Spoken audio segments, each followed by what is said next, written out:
All right, so back at home, and we are going to talk about.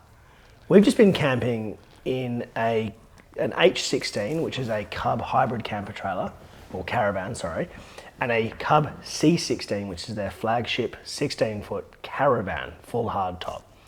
We also currently have a Frontier, which is a forward fold camper trailer, and over the past 15 years, we've camped in 20, 35 years. Who am I kidding? Yeah. Camped in about everything you can think of. Yeah. Rooftop tents, swags, hoochies, tents. We haven't camped in boats. I have. Yeah, I said we haven't camped in boats. Oh, yeah, totally. Yeah. We camped in everything. Literally everything you can think of. So we're pretty experienced campers. We are not experienced caravanners. Not at all. So this is not actually us talking about the pros and cons or a review of any of these trailers.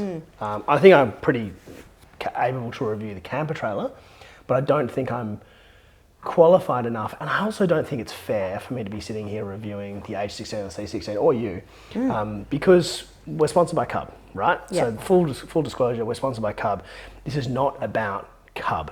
This is about different configurations and what they suit, and what we found using these different configurations. And the Cub caravans were our example of these.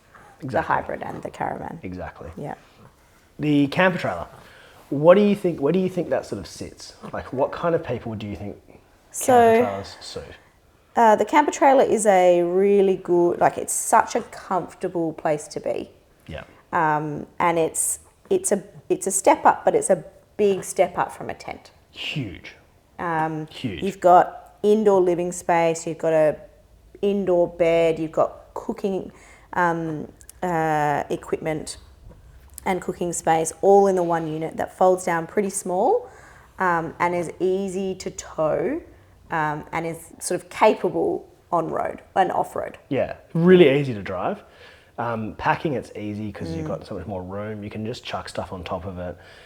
We use it sometimes just like a box trailer, put furniture on top of it and drive it places. Just, it actually works as a proper trailer. Yeah. Yeah, the other thing is you barely need to modify your car, or you basically don't need to modify your car. You need a tow hitch and maybe a brake controller. Yeah. We've got friends who have bought them purely so they don't have to modify their car to be suitable for camping. It's got an awning, it's got a kitchen, it's got water tanks, it's got a battery, it's got a fridge. They've got everything, right? Ours even has a hot water system and lithium and inverter, the whole lot. Yeah. So that is for people who are, in my mind, for people who want to be able to go remote. And in my mind, if you're a four-wheel driver, camper trailers aren't for you. If you are a tourer, camper trailers are awesome because I think you can go further with a camper trailer than you can without one. You can carry more fuel. Yes, you use more fuel, but you can carry more fuel. Yeah. You can also carry more water. You can carry more food. You can just get away for longer. You can be off grid for longer, which, that's awesome. For people who now, maybe been camping in tents or have a box trailer or something like that, if you want to move into a camper trailer, I think it's a really, really good option. And I think that suits couples really well. Yep. Or families with slightly older kids who you still want to feel like you're camping. A camper trailer, it's like any other tent in a way. It's definitely better than any other tent, but it's still a tent. You can hear everything. They don't actually flap in the wind, contrary to popular belief. They don't. Not if you've got a good one. But yeah, you still have a real connection with nature. You need to make sure that zip's done properly because otherwise it will let water in or something. Like, you make sure the flaps are down, make sure it's pegged down, make sure these little things are done because you are at the mercy of nature. Yeah, not insulated. Yeah, in a much greater way. And that's the other thing, temperature. Make sure you're rugged up. Much more at the mercy of nature. And a big one with that is if it's been raining and stuff, when you fold it up, you're folding up wet canvas, which all goes into it. All of this stuff is totally manageable. And if we had a 6 and 8 year old, we wouldn't. And you can put them in their own swags outside, or you can get the bigger camper trailer and have the extra space for them. Or just have them on the second bed. Yeah, exactly. Yeah. I don't think we would even be looking at a hybrid. Well, maybe we would, but it wouldn't be one to sleep all four of us. Yeah. Because I think I think camper trailers really suit people who want to be connected with nature and in a more more sort of outdoor Yeah. living kind of way. And then the other positives of the camper trailer, usually a lot cheaper, Hell of a lot cheaper. which is a huge consideration. Yeah, we've got friends who you've have got to picked them up factor for that in. $8,000. Yeah. And they're great. Second-hand, Second-hand, Australian-made, 25 years old, but they're rippers. Yeah. And they're quick to set up, and they've got a kitchen, they've got a fridge, they've got a battery, they've got a solar panel, and off they go. Yeah. You know? Exactly. Good to go. Yeah, sure. And comfortably and, Yeah, look, the mattress sucked when they got it, and they replaced that, and they had to spend a couple of grand adding niceties, but nothing outrageous. All up, it's 10 grand, and it's not. It's a hell of a thing for 10 grand. Absolutely. And the other thing is you can park at most places. Yeah. You can take it into that underground car park at your local Coles that can only take a, Yeah. small car, and you can park it in an old garage or You whatever. just need 2 bays. And, Yeah. You can park it under stuff, and it's a very good consideration. They're light to tow, so you don't need a powerful car. In fact, Sam's got a Subaru Outback. No worries towing a lightweight camper trailer with that. Yeah. None at all. None. So you don't need a fancy car. They barely change your off-road ability. We can go pretty much anywhere with it. Yeah.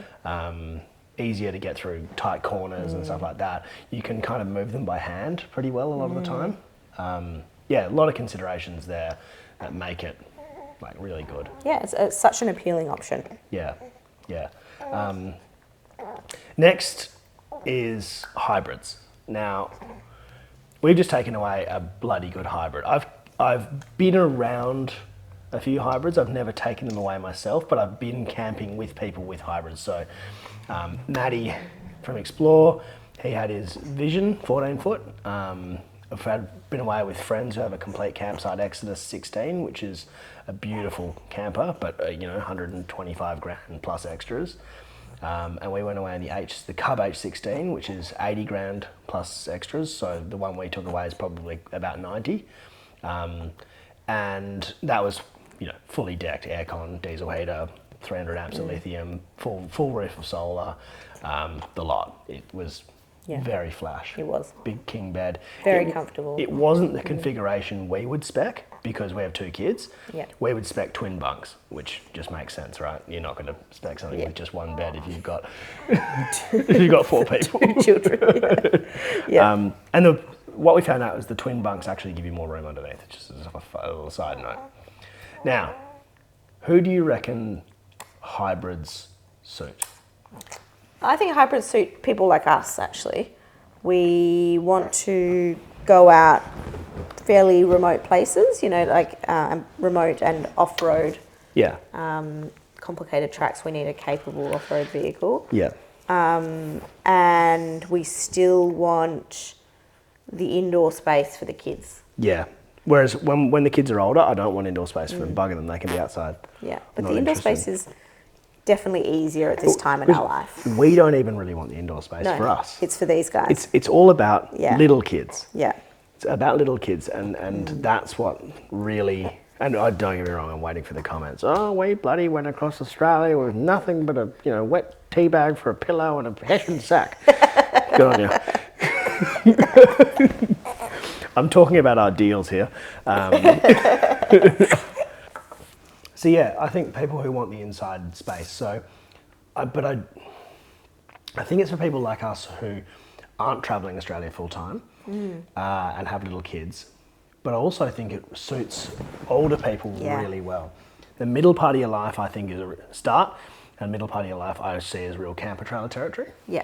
I would also say, if you have a partner who doesn't love camping Yeah. Yep. and likes a few of the finer things, Yeah. if you want to get them out, you can sit outside. Absolutely. And that, you might be the one who loves getting up at 4 a.m. to go fishing, and your partner goes, actually, no, I'd really like to sleep in and be comfortable, and I hate mozzies. And Yeah, and indoor space away from bugs and that sort of thing. Yep. Yeah. Really luxurious indoor space, and that you can kind of make your own. And that can be the man or the woman. I've seen both. Yeah. I've seen plenty of examples of both. We actually meet heaps of people on the road, and they're like, I'm dragging my husband around Australia. Absolutely. Yeah. So, older people who aren't as strong and nimble anymore. Yeah. Who want something that's easy to get in and out of, really easy to set up. Yeah. But also still easy to tow. Yeah. I think it's a really, really great option. Yeah, Or just good people point. with smaller cars and who want something a bit lighter. Yeah. I really do think it is the best of both worlds, but this is kind of where the Caravan comes in. Like you would have seen the previous video, we've covered the H16 to death. We've covered hybrid campers to death, I think, in that. But what's the disadvantage of a hybrid camper over when compared to a Caravan? By far the biggest thing is storage. Storage was huge because, of course, we were there with 4 of us and kids. Oh, they're so small. You have to carry so much stuff. Yeah. And I really feel the difference between the hybrid and the Caravan. I agree. Because, of course, what happens is when you pop the roof, that extra roof space, you can't have any cabinetry or storage space in there.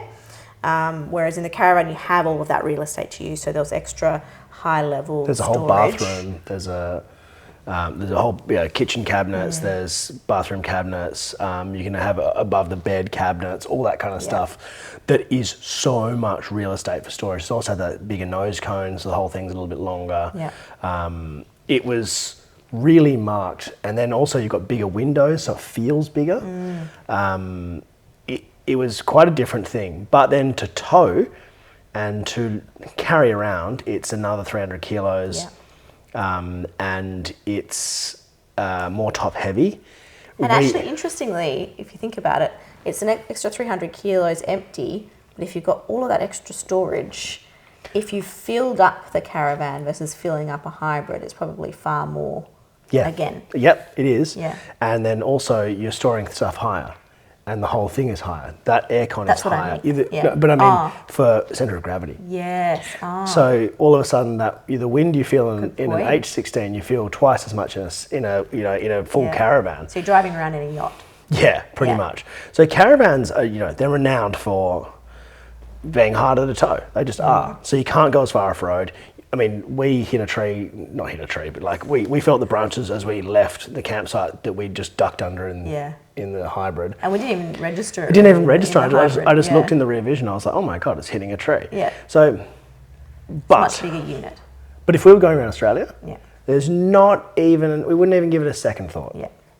It was Caravan every day of the week. Very luxurious and very practical. Like I quite enjoyed being able to look after the kids in that space. It was really nice to be in. It's like an apartment. Yeah, it was. Or a hotel room. A hotel room, yeah. And look, if we're driving around Australia, it's fine. You just take your time, right? You go, okay, cool. We're going to take 5 hours to do this bit because we're going to have to, maybe get the chainsaw out and adjust some things and whatever, or to find a different way around, or because there's more storage, you can carry a bunch of swags and a tent in it and then go, okay, cool, we're going to take those off grid and go and do something else. There are these different ways you'd have to do it. And I think that would be so worth it. We've traveled a lot, and there aren't many of the great places we've been where we couldn't have got that trailer in. Yeah, absolutely. Like really only a handful. Yeah. And if you just chucked a couple of swags in it somewhere and stored them, you'd be fine. A couple of swags in your roof, you've already got stuff above you. Be fine. Yeah. But we found that the insulation and the extra battery and all that kind of stuff, we noticed it. Yeah, to have a full size setup, a full fat setup, actually really felt it. Yeah. But you would just have to be more careful. You'd have to be more careful driving over sand dunes. You'd have to be more careful driving over rocks, all that kind of stuff. It's just a bit longer. It's a bit lower. It's a bit, it's more likely to hit stuff because it's just bigger. Caravans are just bigger. It's bigger. And I've seen some of those insanely tall off-road setups, and I think, geez, that'd be good on a sand dune, and geez, that'd be terrible the other 99% of the time because they're so high up and they get smacked by the wind and they just wobble like crazy. And then, we're not here to talk about dual axle versus single axle versus whatever. dual axle's better on the road, single axle's better off road, so you're going to make your decision there as to what you want. But we just found, like, because I always thought, oh, like, what's, you know, how different really is a hybrid to a full size? And when you go in the same thing, Yeah. and one's hybrid and one's straight caravan, we were like, oh, Yeah.